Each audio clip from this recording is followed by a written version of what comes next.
Assalamualaikum warahmatullahi wabarakatuh. Halo semuanya, apa kabar? Semoga semua teman-teman yang nonton video ini dalam keadaan baik dan sehat.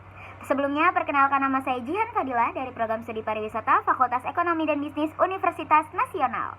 Dalam kesempatan kali ini, saya ingin mempresentasikan hasil analisis saya terhadap hukum bisnis yang diterapkan di Taman Wisata Pasir Putih. Adapun fungsi hukum bisnis yaitu sebagai informasi yang berguna bagi praktisi bisnis untuk memahami hak-hak dan kewajiban dalam praktisi bisnis agar terwujudnya watak dan perilaku aktivitas di bidang bisnis yang berkeadilan, wajar, sehat, dan dinamis. Kita juga perlu mengetahui apa sih tujuan hukum bisnis ini sendiri.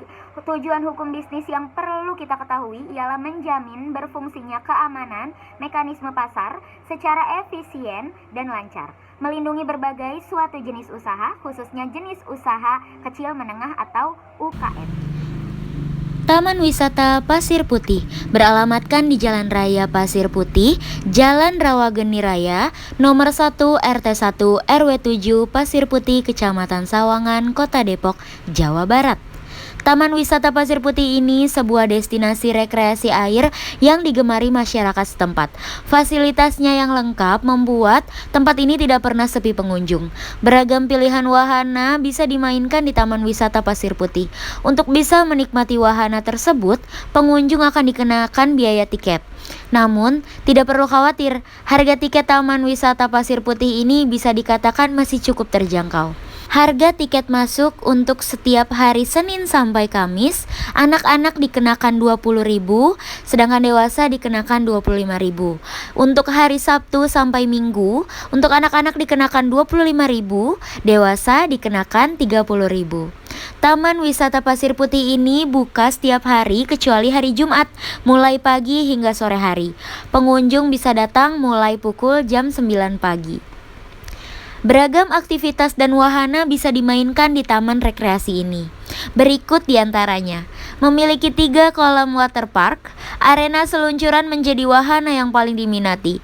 Terdapat berbagai ukuran seluncuran, ada seluncuran spiral yang cukup tinggi untuk remaja dan dewasa, ada pula menara seluncuran pendek untuk anak-anak.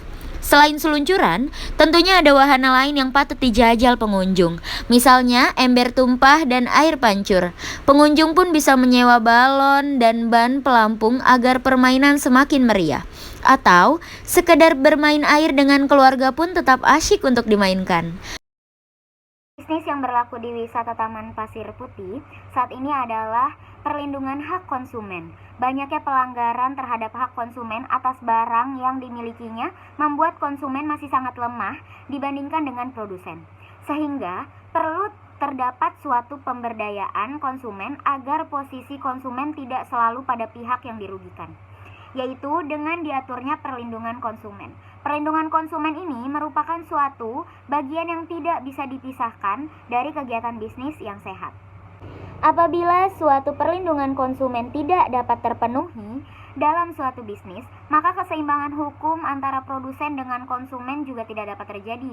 Tidak adanya perlindungan yang seimbang menyebabkan konsumen berada dalam posisi yang lemah. Upaya pemerintah untuk melindungi hak-hak konsumen sebenarnya telah tercantum dalam beberapa peraturan perundang-undangan, yaitu misalnya dalam Undang-Undang Nomor 10 Tahun 1961 tentang barang dan Undang-Undang Nomor 15 Tahun 2001 tentang merek. Pengelola taman hiburan selaku pelaku usaha harus benar-benar memperhatikan tingkat keamanan dan keselamatan pengunjung selama dalam taman wisata itu sendiri, karena konsumen telah melakukan kewajibannya yang berupa membayar tiket. Sehingga produsen harus menunaikan kewajibannya pula untuk menjamin keselamatan konsumen. Lalu bagaimana kalau pemerintah dan pengelola sudah mengatur sedemikian rupa hak untuk konsumen tapi tidak pernah terterapkan dengan baik? Banyak juga nih gangguan terhadap penegakan hukum yang dapat terjadi apabila ketidakserasian antara tritunggal, yaitu nilai, kaidah, dan pola perilaku. Berikut adalah masalah yang dapat mempengaruhi penegakan hukum menurut Surjono Sukanto. Yang pertama, hukum itu sendiri adalah sebatas undang-undang dalam arti material, yaitu peraturan tertulis yang berlaku umum dan dibuat oleh pengusaha pusat maupun daerah yang sah. Yang kedua, faktor penegak hukum adalah kalangan secara langsung berkecimpung dalam bidang penegakan hukum. Tidak hanya mencakup law enforcement, juga tetapi peace maintenance. Yang ketiga, faktor sarana. Nah, faktor sarana ini adalah tenaga kerja manusia yang berpendidikan dan terampil, organisasi yang baik, peralatan yang memadai, keuangan yang cukup, dan sistem yang baik. Yang keempat, faktor masyarakat. Faktor masyarakat ini bertujuan untuk mencapai kedamaian masyarakat. Oleh karena itu, masyarakat memiliki pengaruh terhadap penegakan hukum itu sendiri. Yang terakhir adalah faktor dari kebudayaan. Nah, faktor dari kebudayaan ini sebenarnya nggak bisa dilepasin dari faktor masyarakat. Kebudayaan hukum pada dasarnya mencakup nilai-nilai yang mendasari hukum yang berlaku. Nilai yang merupakan konsepsi abstrak mengenai apa yang dianggap baik dan apa yang dianggap buruk. Menurut Hans W. Wicklis, seorang ahli hukum konsumen dari Jerman, pada tanggal 26 sampai tanggal 30 Oktober 1998, membedakan dua tipe konsumen yang mendapatkan perlindungan. Yang pertama, tipe konsumen yang terinformasi, dan yang kedua adalah tipe konsumen yang tidak terinformasi. Tipe konsumen yang tidak terinformasi inilah yang perlu diperhatikan secara khusus. Tipe konsumen yang tidak terinformasi merupakan tipe konsumen yang tidak mengetahui tentang adanya aturan terhadap hak dan kewajiban mereka sebagai konsumen. Tidak mengerti bagaimana cara menggunakan upaya hukum apabila terjadi kecelakaan yang dapat merugikan dirinya. Terima kasih sudah menonton video ini, semoga video ini bermanfaat. Jangan lupa di subscribe, like, komen, dan share buat teman-teman kalian. Terima kasih.